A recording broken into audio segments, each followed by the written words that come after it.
Hi everyone, welcome to my channel.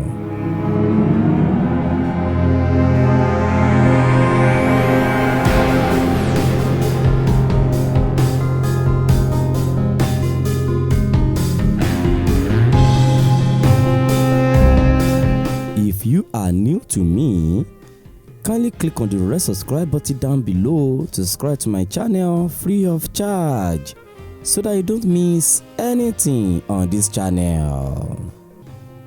In this video, I will be telling you everything you need to know about Orisha in Yoruba religion, or Ifa religion, as you may wish to call it. Orisha, the spirit of Olodumare. Olodumare is God, as it is popularly called in the Western world. What is Orisha in Yoruba religion? Or better to ask, who are Orishas?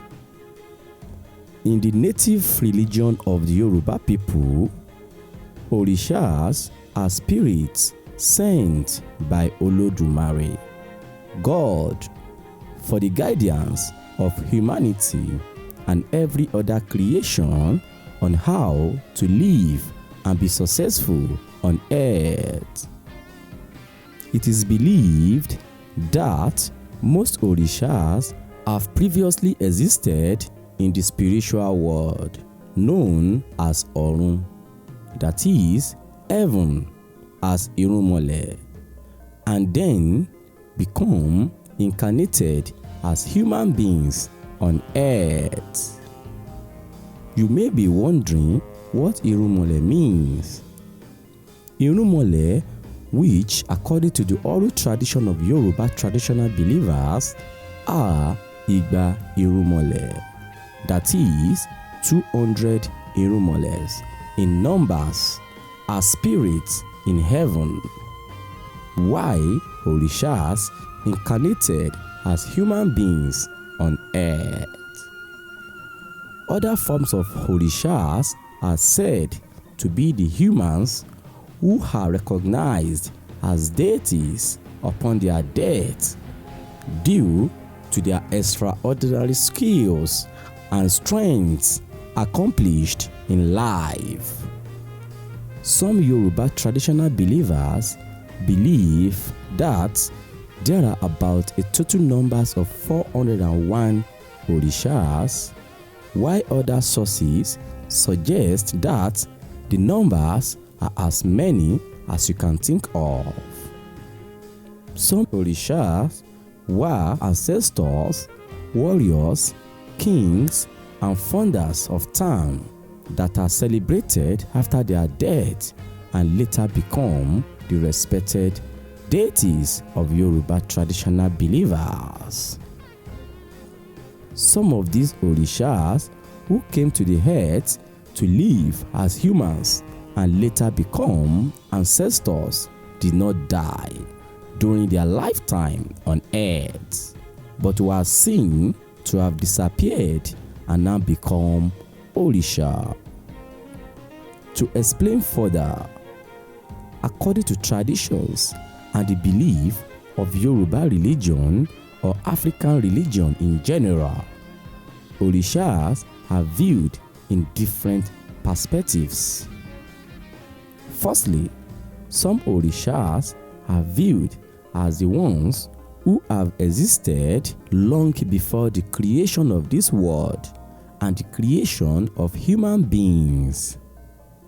They were from God without any human impact. They are called Ara Orun, meaning the people of heaven.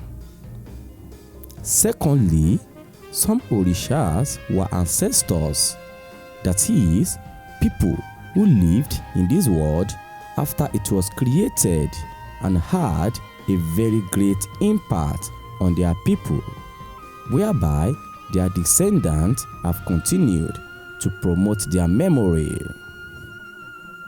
Such Orishas were kings, heroes, warriors, and founders of cities, as I've earlier said. In the Yoruba tradition, these were individuals who were able to establish control over a natural force with offerings and sacrifices. These Orishas did not die during their lifetime on earth. Rather, they disappeared in a remarkable manner, such as by sinking into the ground, rising into the heavens on chains, turning to stone, and thereby metamorphosis into an Orisha.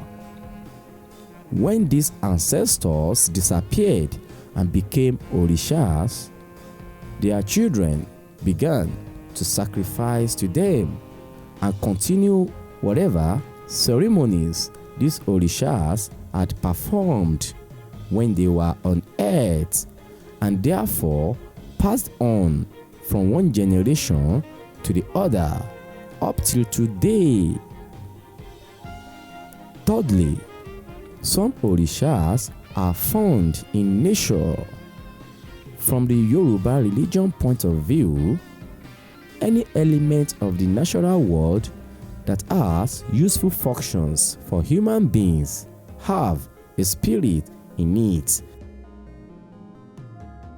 Such natures are rivers, lakes, lagoons, mountains, certain trees, and the wind. To crown it all, Yoruba traditional believers often call Ori Orisha, that is, head, which is believed to be the main Orisha of everyone. It is the physical head on top of our body. This visible Ori serves as a large boat for an invisible Ori, which is known as the Ori Inu. The internal head. Ori determines one character and fate. Thanks for watching. Don't forget to click on the red subscribe button down below to subscribe to my channel free of charge so that you don't miss anything on this channel. Until we see again, get a better life.